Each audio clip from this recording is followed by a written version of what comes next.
Et alors, on fait large place aux femmes aujourd'hui en plateau, je suis très heureux d'accueillir Carmen. Carmen Hôtel. Carmen qui est la cuisinière émérite de l'école primaire Alain, ici à Saint-Cyprien, Carmen. À Saint-Cyprien-Plage. Hein, tu as plusieurs classes, j'imagine, sous ta coupe. On a la maternelle qui vient manger. Ils sont durs, ceux-là. Et je peux vous dire, c'est les plus difficiles. Plus ils sont petits, plus ils sont difficiles à nourrir, hein, c'est pas vrai? Oui, et le primaire. Le primaire. Et voilà. aussi, c'est des clients, faut se les farcir. Alors, tu arrives à sortir du steak haché frites, hein, quand même. Tu fais quand même un peu de création culinaire.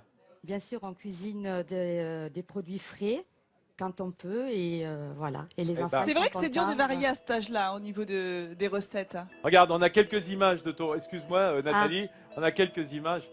Voilà, les gamins. Hier, on a fait des lasagnes toutes fraîches. Et des carottes fraîches, salade de fruits frais. Mais dis donc, à midi, on peut venir bouffer chez toi, non? Voilà. Je sais pas, on peut réserver une table à la maternelle? Non, parce qu'on va faire une recette ensemble. Comment ça s'appelle? Des bols de picolate.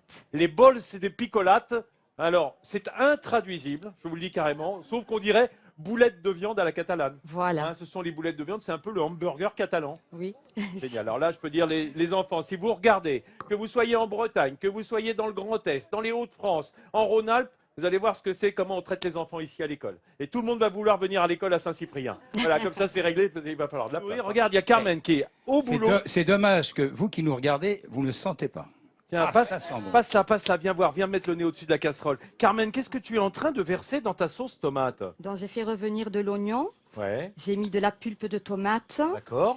Et là, je mets un peu de vin. Je laisse réduire, mijoter. Et après, je y rajouterai les cèpes et les olives. Alors, ce qui est intéressant, c'est que tu mets du vin rouge. Oui. Hein, souvent, on met du blanc dans la tomate. On a un petit peu peur des tanins du vin rouge. Mais ici, cette couleur dont on reparlera tout à l'heure avec Nathalie Schwan-Guillermin, cette couleur, elle fait partie du roussillon, quoi. Hein. Et là, c'est une recette pour enfants, que vous faites également aux enfants. Non, j'y mets pas de vin rouge. Hein. Ah non, mais je veux dire, parce que je voyais les cèpes. Non, les enfants, je mets des champignons, mais voilà, pas des cèpes. D'accord. Effectivement, ça c'est la recette un petit peu luxueuse, un petit peu améliorée. Voilà. Avec les cèpes. Il est sûr qu'à l'école Alain, on va mettre du champignon de Paris. Hein, et on gardera les olives. Et alors, dans l'autre casserole, Carmen, qu'est-ce que tu as j'ai mis des pommes de terre à cuire, parce qu'après, je mélange les haricots blancs, les pommes de terre et les boulettes pour manger. Tu mélanges pommes de terre et haricots blancs. Oui. Deux sortes de féculents. Voilà. Ça se fait, c'est assez traditionnel dans le coin. Oui. Mais elle ne met pas de pâte et de pain. Voilà, c'est ça. Parce qu'il ne faut pas grossir. Il faut pas grossir quand même. Bon, Carmen, je peux te dire, ça sent extrêmement bon, les amis. Hein. C'est très bien. Et en fait, oui, mais sois gentil. Pas trop. Laisse pas que je m'approche trop. Non, hein. laisse tomber. Mets pas ton nez. Mets pas ton nez dedans. Bon, alors, on va retourner à la cuisine parce que tu sens. Bon, évidemment. Non, mais moi, je dis rien. Je souffre en silence. Oui, c'est ça. Je souffre en silence. Tu as le ventre qui crie famine déjà. Hein, il fait bloup bloup. Oui, ça va. Il va pas falloir attendre très longtemps, hein, parce que c'est en train de venir. Alors, Carmen, raconte-moi. Est-ce que tu arrives avec les gants et l'induction? Vous avez vu, hein? Ça, voilà, c'est le signe de la restauration collective en école. Hein, on joue pas avec l'hygiène, donc elle préfère cuisiner avec ses gants. Oh là là, viens voir ce qui se passe. Fais attention, il y a une petite marche. Il y a du pétrissage en cours, là. Attention à la marche. Là, j'ai battu 2 œufs. J'ai mis du bœuf et du porc haché avec de la mie de pain, sel, poivre, et je vais faire des petites boulettes de picolate. Ah mais alors attends, Carmen, dis-moi un peu plus. Est-ce qu'il y a la même quantité de bœuf et de porc? Oui. Moitié. C'est du cochon de Cerdagne. Voilà. Hein, bien sûr. Hein, et de la belle vache d'ici. Alors, ça, tu fais moitié-moitié. Oui. On lie avec l'œuf. Voilà, et de la mie de pain, de l'ail et du persil. Et voilà, je les tourne dans la farine et je vais les faire revenir. Voilà, Je gêne un peu, Carmen? Non, ça va. Tu me le dis, hein. Mais roule tes boulettes. Ce sont des belles boulettes, hein. Qu'est-ce que tu dis? Non, je dis que ce sont c'est de la belle boulette, attention. Hein. Elle les roule pas sous les aisselles. Non, ce ne sont pas les doubichous de Sophia. Non, mais... Alors, il y a Nathalie qui est une experte, elle dit c'est de la belle boulette, ça. Alors, je vois des herbes. Qu'est-ce que vous avez mis comme herbes? Du persil plat. Comme herbe. Alors, comme zèbre. Comme zèbre. Comme zèbre, on a viande de zèbre. Arrête de la boulette à zèbre. Persil plat. Voilà, du persil plat avec de l'ail. C'est une zerbe locale. Oui, exactement. Parlons-en. Alors, du persil plat, de l'ail, pas trop, j'imagine. Hein. Non. Combien tu mets pour 1 kilo de viande? Combien de gousses d'ail à peu près? Là, j'ai mis 2. 2 gousses d'ail au kilo. Voilà. Avec les mômes, c'est difficile parce que tu leur fais pas tout manger. Ah, pardon. Et pour les habituer là, je dois faire à manger revenir intelligemment, c'est... les Alors, boulettes. plein d'enfants, toi? Moi j'ai des filles, oui. J'ai une belle tribu à la maison.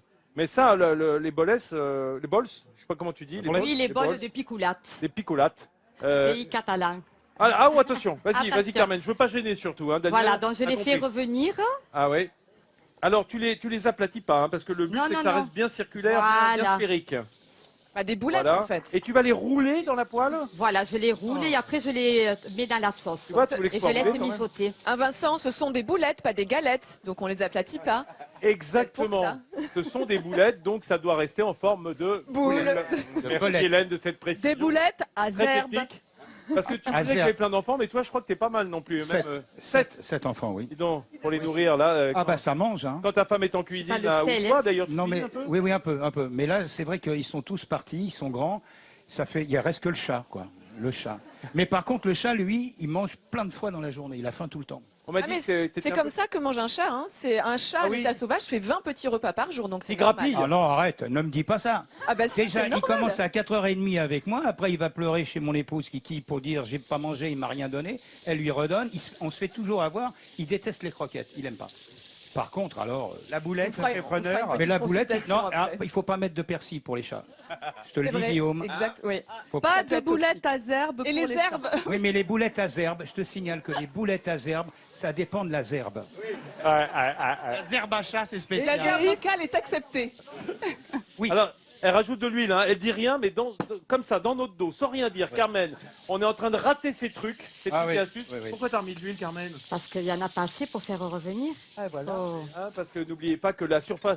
Le problème, c'est la surface de contact d'une boule. Oui. Quand même, la surface de contact, elle est moindre. Donc, il faut que ça roule tout le temps. Oui. Et plus on met d'huile, évidemment, plus ça va baigner, plus ça va cuire sur une large surface. C'est passionnant.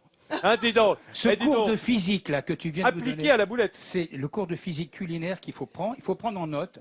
Voilà. Il vous a pas encore parlé de la réaction de Maillard. Il nous fait le coup à chaque fois. Non, mais on va y avoir droit. Non, t'inquiète, je te laisse la chronologie de la boulette. Tu n'es pas superstitieux, il y en a 13. Oui, non, mais elle va en ajouter, Carmen. Carmen, on est très embêtés parce qu'on a un superstitieux avec nous. Je sais pas compter. Il faudrait peut-être rajouter une boulette. Ou on en enlève une aussi. Tu peux en enlever une. Ou en enlever une. Elle les compte, hein, elle n'a pas confiance. Ouais, non. Carmen. Il y en a davantage. Ouais. Combien tu as d'élèves? 160. 160 avec la maternelle. Ils vont se partager les 13 boulettes. Oui, et encore, hein, celles que tu auras prélevées. Alors, donc, j'imagine que ça se fait dans des grandes sauteuses. Hein, oui, dans des grandes sauteuses. De cuisine collective, dans des grandes sauteuses. Ça sent bon. Et ça, dans une grande marmite. Mais t'as vu, regarde, viens voir, approche. Ouais. Regarde comment elle a fait. Ça, c'est magnifique. Une fois qu'elle a poêlé ses boulettes, qu'elles ont pris cette belle couleur dorée, et ben elle les met dans la sauce. Comme ça, la boulette, elle rejette un peu de son jus de veau. De porc et de bœuf. Finaude. Ah oui, c'est malin. Ce qui est sympa, c'est que ça a l'air très élaboré, mais on se rend compte que c'est quelque chose qu'on peut tous faire chez nous. Alors, si on n'a pas les... Hélène. Non Hélène. Oh, j'ai l'impression, tous. c'est tellement... Sauf toi. Bien sûr, je peux. Je vais essayer tout à l'heure. D'accord. Vous savez quoi? On va bien se nourrir avec celle-là. Et après, on goûtera celle d'Elena. Ça s'approche. Moi, j'aurais ma boulette à la zerbe de Nathalie. Regardez, on est dans la casserole. Regardez la belle couleur. C'est presque un rouge. Il y a Carmen qui a terminé. Excuse-moi, Nathalie. Carmen a terminé ces magnifiques boles. Hein, les bols de picolates, là, ces boulettes catalanes. Regardez comme c'est joli. Carmen, on va regarder tout ensemble le clip. Mais d'abord, dis-moi, c'est quoi à l'intérieur de la boulette, à l'intérieur de la viande? Qu'est-ce que tu mets exactement? Alors, du bœuf, du porc, 2 jaunes d'œufs, de la mie de pain, de l'ail et du persil. Et le produit secret, là, le truc secret que tu mets? Mais si, vous savez bien, Nathalie nous en a parlé tout à l'heure. Les herbes, le persil. Alors, je vois des herbes. Qu'est-ce que vous avez mis comme herbes? Du persil.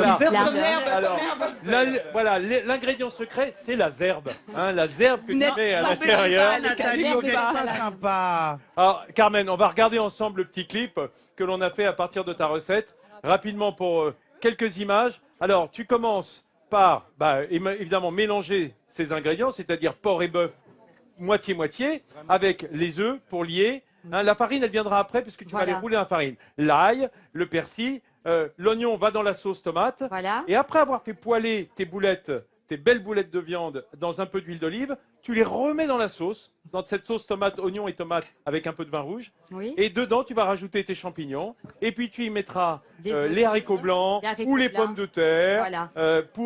Et la zerbe, et la zerbe. Et la zerbe, hein, dont on va retrouver le goût tout à l'heure. Alors, Nathalie est en train de goûter. Nathalie Schran-Guerma, dis-nous si tu retrouves bien ce goût. Ah non, mais c'est délicieux. Et ce mélange d'olives avec les haricots, ça se marie parfaitement Ah non, mais ça, bien. c'est... Non, mais Guillaume, avec les oreilles, tu fais quoi, là?